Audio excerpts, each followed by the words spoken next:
Yeah. And I'd also love to talk, I think like tactically, I think people would find it interesting the things you did to make your high throughput screening scale. So really important thing to remember is every interaction with an individual you might marry can be thought of as a roll of the dice, which has a probability that they are going to be interested in you and interested in choosing you as a product on the market, right?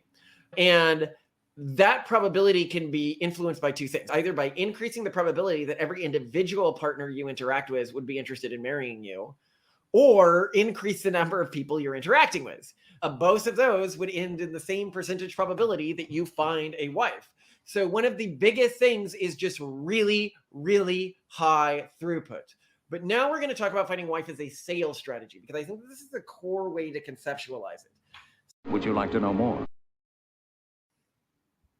Hello, Malcolm. Hello, Simone. So we recorded a secret video because when I put it into Claude, it was like, oh, no. I cannot even talk about this video. I cannot share this video. It was on how to get people to sleep with you. But the key, setup or intro for this video is the way that you perfect getting people to sleep with you, specifically women. So we're going to talk about this from the context of men. It will develop one strategy in the same way that, and that strategy will not be the ideal strategy for finding the type of person that you're going to marry. And yet it is the mechanism that many men use to attempt to find that person. This is the same way that many women get confused. They go out on dating markets and they think that their value on the sex market is their value on the marriage market, and it is not.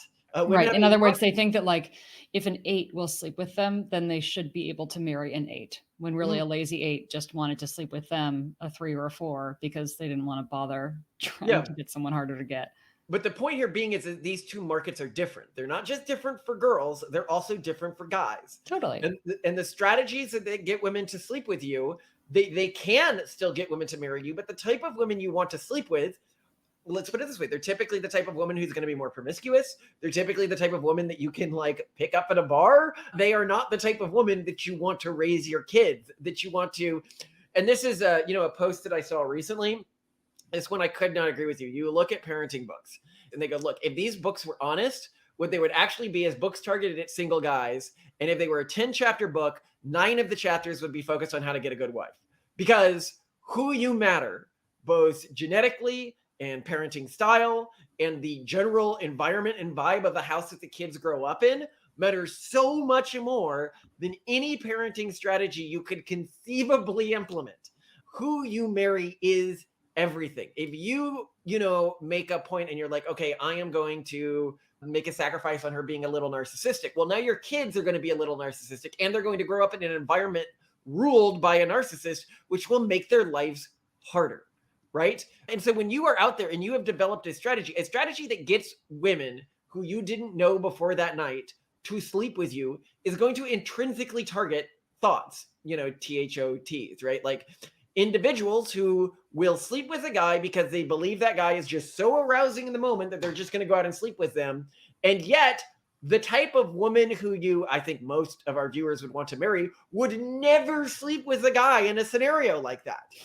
So, of course, if you implement these strategies, you're going to get these horrible, untrustworthy vipers of women that the MGTOW community has a waltz, right? It's not a waltz. It's like a guy's out fishing, right?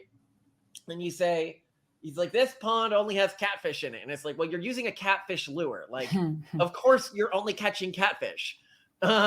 So anyway, let's go into how to actually secure a high quality wife. And one day we might be able to, maybe we'll do it on the subreddit or something like that, release the evil video that Claude thought was too effective at getting people to sleep with you. But anyway, all right. So first, I think we should go into the context of what Simone and I were doing and how much effort we were putting in when we found each other. Because I think the biggest thing that people don't do is they do not put in the effort. So Simone, do you want to talk about what you were doing at the time? Yeah, I created a competitive dating game in my office where we each got points that we put on a whiteboard for like got someone to go on a date with you, date that lasted longer than 4 hours, first base, like etc. Like just to make it fun and competitive. And then I also had a scoring system to determine if someone was worth a second date, 10 points for 5 questions, so a total of 0 to 50 points. First question, how excited were you to see them? Second, how excited were you or pleased were you by any physical contact? Like, could be shaking hands, could be making out. Third, how much did you enjoy conversation with them? Fourth, how much do you want to see them again? And fifth, how much do you think they want to see you? I also created a keyword stuffed OkCupid profile. And at the time, a really easy way to get people to see your profile, aside from just spamming them with messages, which I totally did, which was also a great thing to do as a girl because no one messages guys, was to sit and answer weird questions and like have those end up in other people's feed, like as they're on the app, because then they would comment on that and like come to my profile. So basically I had like an SEO optimized per dating apps strategy, and then a bunch of scoring systems and personal motivation systems to get me on as many dates as possible. And you were doing something similarly aggressive. Think of it almost like a company, like you would be marketing a startup or something. It Yeah, wasn't like about getting leads. personal Yeah. indulgence. Yeah. It was, this is my goal with this account. Here is how I'm going to optimize for the outcome of this goal. And I think that was really clever. For me, I was doing what I called at the time high throughput screening. So in biology, if you've ever seen things where you have like just hundreds of vials and you have a machine that's going like ka-junk on like tons of vials, what it's doing is something called high throughput screening often, where it has an antigen, like a single thing, like a bacteria or something, and it's trying to find something that binds to this. It's trying to find a thing that binds to it. So it just puts it in the presence of hundreds of thousands of millions of different variations of chemicals until one thing binds with it, right? You're trying to get this perfect binding site. And that's sort of what I was doing, which is to say, I was going out there and I was doing I had a rule for myself, at least 5 dates a week. And I've been doing that for, I don't know, 3-4 years at that point. I tell a person, you're going to need to do this likely for at least 2 years to find a wife. And this means that some days you're going to have to go on like 3 dates a day. You're going to have to expand the circle. You're going to need to be willing to dive 3 hours to a date and 3 hours back. If you want to really have a big pool, you need to be aggressive and expansive. And you may even need to choose where you're living based on finding a spouse at the time that you're doing it. This is not like people are like, well, that's hard. Yeah, it's hard. It's hard to find a really good wife. You have to work your absolute butt off to do it. And you need to willing to be compromised. Even with all of that, Simone didn't meet many of the metrics of the things I was looking for in a wife. I wanted a woman who was an heiress. That was something that I was really looking for in a wife. It's the easiest way to make money, Simone. But when I saw her work ethic, I also wanted somebody from like an elite university, right? When I saw her work ethic, I was like, well, I guess I can get you into a good university and you can make money. So, and you did, you ended up getting into Cambridge not long after we got engaged. And but I knew that was going to happen, right? I had something that I wanted. And so it's important to note, what are the things that a person could or might want to change about themselves or aspire to versus what's just set in stone and a woman isn't going to change or a man isn't going to change when you're looking for them. So really important thing to remember is every interaction with an individual you might marry can be thought of as sort of a roll of the dice, which has a probability that they are going to be interested in you and interested in sort of choosing you as a product on the market, right? And that probability can be influenced by 2 things. So like your probability of finding a wife at the end of the day can be influenced by 2 things. And with every wife, you're going to have every potential wife, you're going to have some set probability of them being interested in you. You can think of this as sort of your score on a 1 to 10 ratio in terms of your acceptability as a husband. The 2 ways that you win this is either by increasing the probability that every individual partner you interact with would be interested in marrying you, or increase the number of people you're interacting with.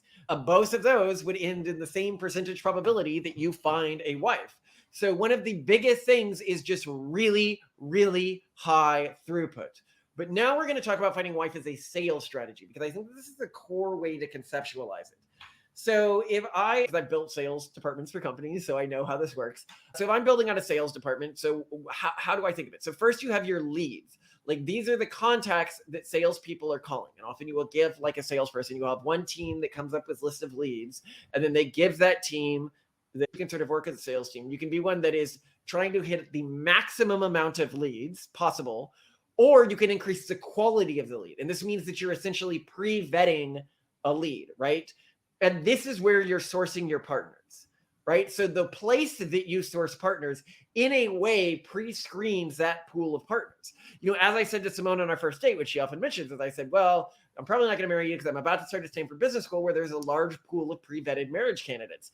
And I literally meant that. These women have been pre-vetted for many of the things that I was looking for in a wife. So that was a very high quality lead pool. The important thing when you are out there looking for a wife or a husband is to find very large pools of pre-vetted candidates. And specifically, like if you want to do an additional thing that leans things in your favor, pre-vetted candidates you will have an arbitrage within that community. An arbitrage meaning that when people are looking for a wife or a husband, you can think of it like being out on the market, like to like buy a fish or something like that, right? Or to go to a grocery store. Actually, let's say a market for buying fish. Not everybody likes the same types of fish, right? And what I am willing to pay for one species of fish might be a lot more than another person because that species of fish is more to my taste than it is to the general market, or it is to somebody specific. There are some fish that might go for a lot that I just have no interest in at all. Now, you can explicitly target environments where you have these arbitrage plays or where you know women or men that you like that the general public doesn't like may be in larger numbers. So like if you go to like I guess like a chubby chasers thing, right? Like if you're really into like fat women, the general public is less into fat women. And because of that, if you are sourcing women in an environment where there's lots of fat women, you are going to find women where you are a better candidate than most of the people who are interested in them, and you can potentially source better potential partners. Or if it's an environment where you know women really respect intelligence or might be more likely to care that you're intelligent, you're going to perform better in those environments than you would in like a bar or something like that. So that's really important to care about. So this is first stage of the sales process. You've got to have either large pools of candidates that you're going through like at scale or pre-vetted pools of candidates. The ideal thing you want is many large pools of pre-vetted candidates where you have some sort of arbitrage advantage. Then within the sales cycle, the single biggest mistake that salespeople make is they spend too long on a lead that isn't going to close. There are people who, when you are making the sale, who will talk to you even if they really have no intention of ever buying. And this is true for dating. You need to typically end a relationship by the second or third date if it is clear that you're either not going to want to marry them or there is some sort of like reason that like you can't get married, like they don't want to have kids or something like that. Like you want to be vetting all of these things super quickly.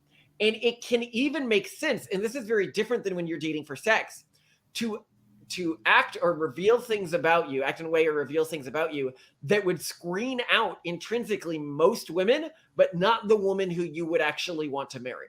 So on the first date, I'm going and Simone would tell us, I told her first date, I want to get married. We're going to do that. I was like, I am out here looking for a wife. And most women would be like, oh, that's creepy that you would say that on a first date. But to the type of woman I would want to marry, that wouldn't be creepy. And what that did is I didn't waste second dates with those women who thought that was creepy. Yes, that vetted out a large percentage of women, but it was a very useful vetting tool because that was part of my time that I wasn't wasting on a second date, but I was instead wasting on, or not wasting, but utilizing on more for first dates. Yeah. And I'd also love to talk, I think like tactically, I think people would find it interesting the things you did to make your high throughput screening scale. And this is not something we've ever really talked about before. But yeah, I think a lot of people, when we tell people, yeah, it's a numbers game, they always are like, okay, fine. Like I'll try to date once a week. And we're like, no, no, no. Malcolm would date every weeknight and then double up on weekends. And I think people are like, you know what? That's not sustainable. Like I cannot do that. I will not do that.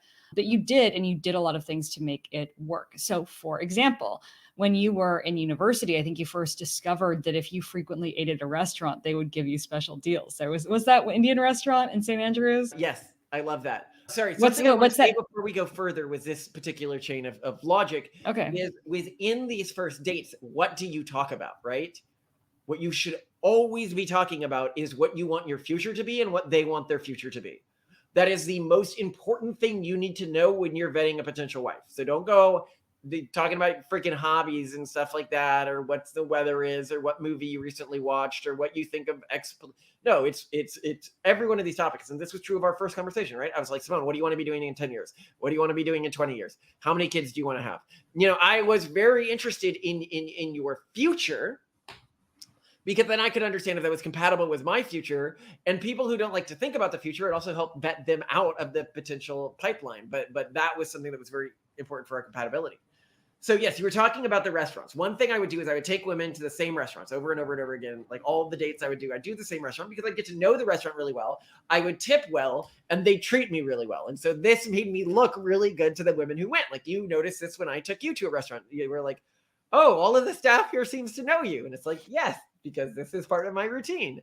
But then I would do other things. One of the things I would do is so you can buy uncut or even cut gems, but like unlaid gems, sort of in very large quantities. Certain types of sapphires, amethyst, stuff like that, at very reasonable prices. $40, $50 per gem. And then you can take these gems and fairly early in a dating process. Now, you really should not be getting to a third or a fourth date unless you think it's an incredibly high probability you're going to marry the person. Like they really pass a lot of your vetting. And so you get to that stage with the woman and you can offer her on the date, like I would do a pick a hand thing sometimes. And in one hand I'd have a rose and in the other hand I'd have a gemstone. And then after giving them whichever one I would give them, I would give them the other as well. Cause I'd be like, these are obviously both for you. And this would be like on a night walk through town, And this was all part of a routine. Like he'd done this. Oh, yeah, it was all part of a times. routine. Yeah. But again, like having these little tropes, but all like little moves that women find very charming, like very meaningful, right? So they found it very charming, but it was the type of thing that the woman I'd want to marry would find charming. And it's the type of thing that would make her feel like, oh, this guy's really invested in me. He's given me something that no one else has given me. But the point of giving an unlaid gem to them is it makes them think, oh, this would go amazing in a wedding ring one day. This would go amazing in an engagement ring one day. Because the fact that it's not in a ring yet brings that to mind. And now they're holding on to it. And now they're putting it somewhere special, thinking about that. So you're beginning to lay these ideas in their mind while also providing hooks for them to talk about these ideas with you. Many women, when I do this, they would talk about that as a concept, and that allows us to talk about, well, okay, if we were to get married, logistics, planning, family, what would we do? And it is very, very important that you screen out people where even if you really like them, you are just, for whatever reason, not long-term compatible. Like maybe what do they want to do as their family when their family's old? Like, are they planning to have them live with you? Like that's the type of thing that matters. It matters to vet for. So another thing that you would do to make dates more affordable is make a picnic. So you would either get like really expensive, like store-bought pre-prepped meals, which obviously is way less expensive than a restaurant meal with tips and everything.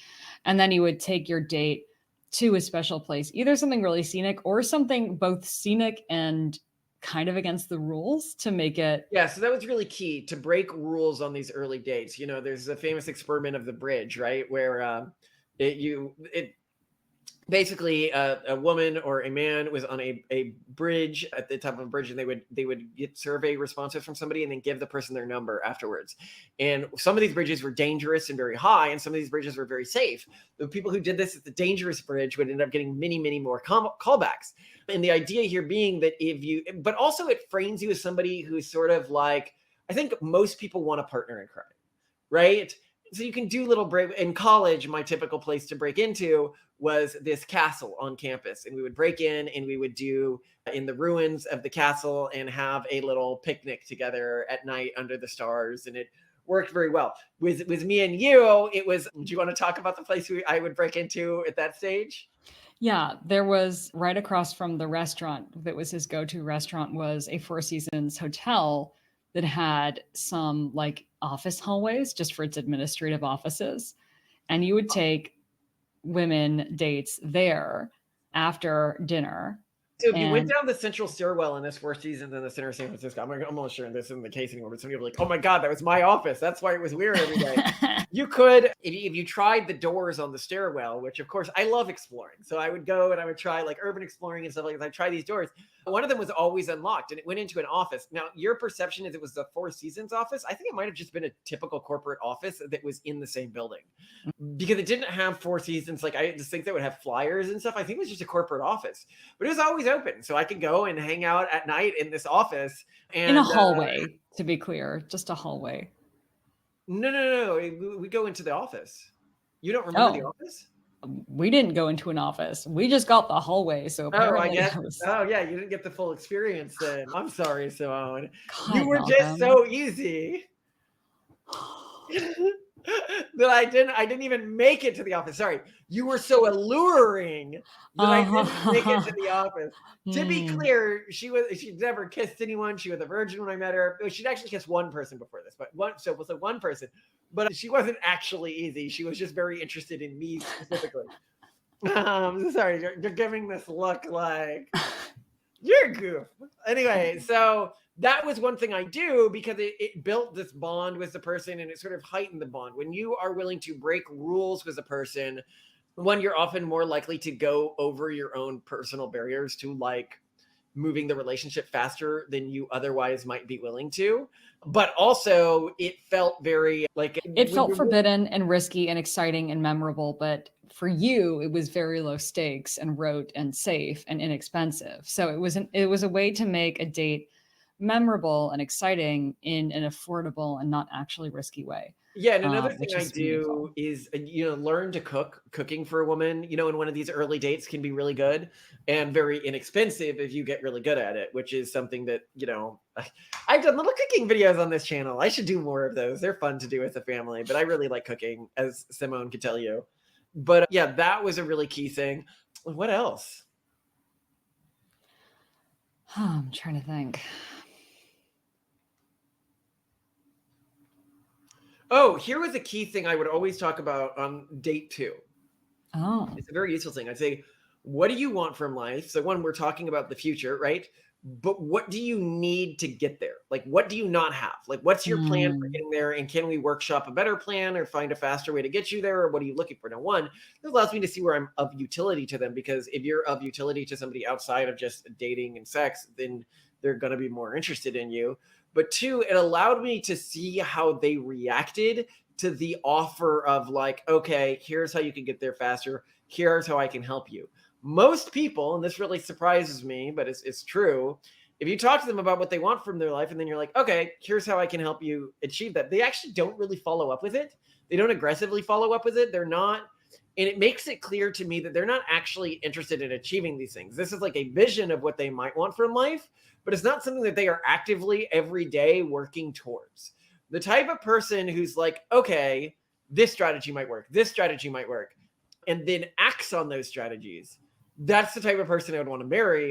And that's the type of person you were. You immediately acted on all of the strategies I laid out for you, and they Well, that turned out. reminds me of another thing that you would do to vet people, which is you had a subscription. No, you didn't have, you had purchased a bunch of college courses from the teaching company, aka the Great Courses, which Now is I'm going now to get a subscription Wondrium. like a Netflix. Yeah, Yeah, continue. so now you can get a subscription to Wondrium, but you would offer people those lectures and then you would see if they actually were intellectually curious enough to use them.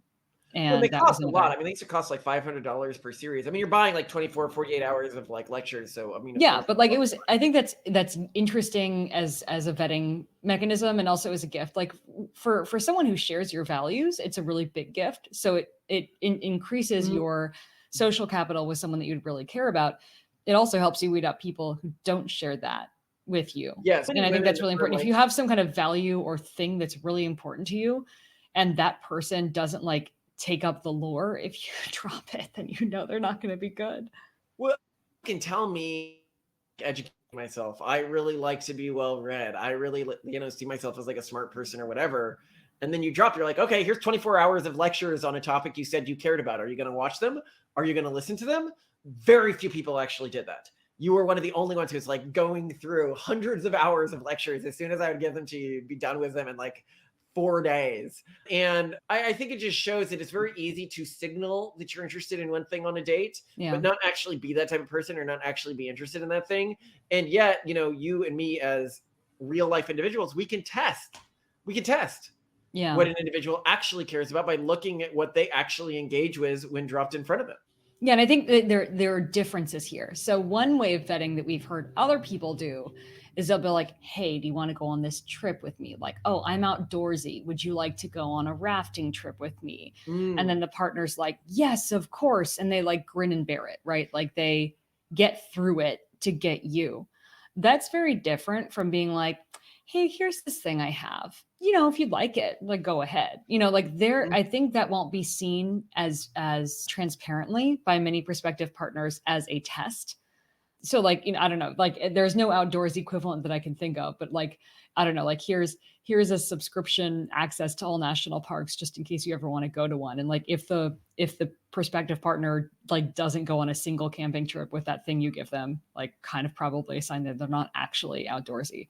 But I do like that part of your vetting involved things not done with you at the same time, if that Yeah, makes well, and sense. I think another really core thing, and we mentioned this before, but I just want to mention it again because it's one of the single most important things about finding a high quality wife is not wasting time with people you're not going to marry. This means you're wanting to date with a hot woman. She wants to sleep with you. She wants to sleep with you all the time now. Sex is great, but it's clear you're never going to marry her. Ghost her. Not ghost her. Like, obviously, be nice and tell her, like, I'm not interested and break up amicably because she might be a source of a potential person who you would marry. But do not allow that to distract you. You cannot be distracted by things like sex and status signals when you are looking for a wife. That is absolutely key. And you cannot allow things like that to blind you. You know, many of the highest quality women are not going to be interested in sleeping with you anytime early in the dating process. And that is something that a lot of guys, because they're using strategies that they develop, naturally, it makes perfect sense. You develop a strategy for getting girls to sleep with you, for getting girlfriends, and of course you're going to apply that to finding a wife. Of course you naturally would, because our Because it's society tells easy. us that those two things are the same type of a thing. Like one is Yeah. like the kid version of doing this adult thing. It is not. It is a different thing. It is completely different mechanisms. It is completely different ways of doing it and being, even if you're being skeezy when doing it, if you're doing it effectively, you're doing it in different ways. But anyway, the final thing I might talk about here is a bit about lures. When a person is in a relationship with you, and we talked about this about with the catfish analogy, there are different things you can offer them to get them interested in a long-term relationship with you, right? And one, what you're typically offering as a lure when you're out there just getting women to sleep with you is, I am sexually attractive. You should want to sleep with me, right? But probably the worst conceivable lure when you're looking for a wife. Another one that often is used when you're getting people to sleep with you is, I am like you. If you sleep with me, it would be very low cost to you because, you know, I'm attractive enough. I'm also quiet enough within our friend circles. And this can be like a low cost thing for you to get to experiment in some way you want to experiment. Like this is really often useful when people are very inexperienced as a lure. And it was one of the lures that I often did best because I would sleep with lots and lots of virgins back when I did. In the video that we can't post, I mentioned when I stopped counting how many people I'd slept with, which was at around 100, 35 of them or so were virgins. So like about a third of them were virgins. And that's because I was using a lure that really worked with virgins, which was just being like a really high trust, nice person. But it's a bit more complicated than that as we go into it in the video. And that's probably why Claude thought it was so naughty. But anyway, other lures that you can use are ones like, I fit like your cultural stereotype of a good husband or good wife, which is Hmm. often a very bad lure to use because if you're doing that, then you are only useful to them so long as you fit that stereotype. And they are interested in you insofar as you augment their vision, often to their friends or of themselves, which is, it can be okay, but it's usually not great. Another one that is typically really bad is, I make you happy, you make me happy, right? Oh Because God, then it's it's so easy to end up at cross purposes there because something that makes me happy will often make my partner unhappy, right? Another one which is really great is, oh, I want to work towards this end goal and we can work towards it together, right? Like that's a really strong lure that can lead to really good relationships, you know, especially if you're like working in an industry together or something like that, right? Because then you have a reason to work together, you have aligned incentives often because you're sort of creating this sort of family company or corporate structure that you're using to achieve this. The one that we use, and the one that I use that I would suggest most, I call the Pygmalion lure, which is to say, I can help you be the person that you want to be, and that lure, it leads to really strong relationships. The place that it most often fails is if the person, like typically with the Pygmalion lure, typically one person is starting in a more dominant position, like they're helping the other person achieve their dreams. But if that other person, it can too easily become the damsel in distress lure, where like you're interested in the person only because they're so amazed by all the nice things you're able to do for them that they can't achieve in their daily life. And that's a really bad lure because then they begin to normalize to those things and they begin to get jaded by those things. and they begin to not appreciate you. The Pygmalion lure is quite different. It's, this is what you want to achieve with your life. I can help you achieve these things. The place where it fails is once the person has achieved those things, once they become your equal often, are you then able to allow them to shape you? Are you humble enough to allow that? Or are you so arrogant that you were really only interested in being a guide to somebody else instead of a Pygmalion team where both of you is shaping the other person to constantly improve, sort of to be your Red Queen? When I say the Red Queen, the hypothesis theory is often used in evolution, but it's talking about a scene in Alice in Wonderland where they are talking about an individual running as fast as they can, but they're measuring their improvement based on how they're doing in competition with the Red Queen, who's running just as fast as they are at all times. So they're never really improving because they're racing with somebody who's always constantly racing alongside them. And this is how, like, predator and prey and evolution is talking about how predator and prey evolve alongside each other. But in a marriage, it can be a cycle of self-improvement where your self-improvement is both inspired by the person who you originally helped sort of get off the ground, but pushed forwards by that, this. And some people wouldn't want that. Some people, as we would say, was in our relationship, the single most toxic thing would be somebody who say, I'm happy with you the way you are. I love you the way you are.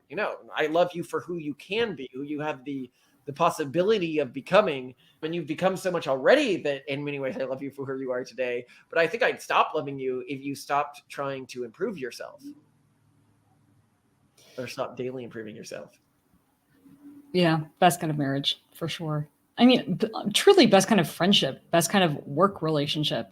I don't think there's any kind of relationship that isn't best as a Pygmalion relationship. I mean, the more people you have in the world who help you become the best version of the person you want to be, the better. But which means the worst kind of friend you can have, the truest betrayal a friend can ever tell you is, I love you as you for who are. you are.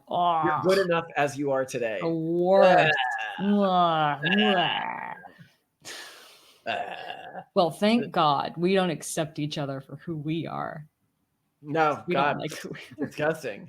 Yeah, Humanity is wretched. We can never be anything worthy, but we can at least strive for it. Yeah. So let's do that. That would be nice. I love you so much, Simone. I really do. I put in a lot of work. I got exactly what I deserved in life. That's what I would say. And I think you did too. I think some people are like, I don't deserve, I do fucking deserve a wife like you. You're a great wife and I worked for a great wife. Yeah, you deserve this marriage because you worked your ass off for it. So yep. And I had the foresight to start working for it early enough, giving up many things that other people would have: college parties, college networking, stuff like that, And you had the good luck of parents who really taught you how important marriage was too. Yeah, so my mom told me, and I was, I was like, oh, college, this is the most important thing in my life. I really have to get into a good one. I spent my entire middle school and high school working to get into the best college possible. So, like, from that perspective, it was. She goes, dude, college matters nothing compared to who you marry. Who you marry has everything. And one of the things that I put in the easiest way to get wealthy, but also it matters to how smart you are. Somebody recently was asking me, they go, oh, Malcolm, like, how are you so educated about such a diversity of topics? And I think many people would assume like that's something that happens in college. No, it's my wife. It's my wife because that's what she's talking to me about every single day. How educated you are as like a 40-year-old or 30-something-year-old is going to predominantly be determined by who you marry. Yeah, I do think that's really interesting that people can end up in like really brain dead loops or really, really a lot of growth depending on who they marry. It's underrated. I'm just so grateful that the world rewards hard work sometimes. Not every time. Some people might work as hard as they can, but due to some genetic reason, like maybe they're short, they can't get the woman they would want. And that's fucking tragic. It's tragic. Yeah. But in nature, lions kill animals, bears eat deer while they're still alive. Nature is tragic and horrifying, and unfortunately, or that's the world we live in, and I'm sorry for that. True story. Yeah. I love you a lot. And I'm glad we have what we have.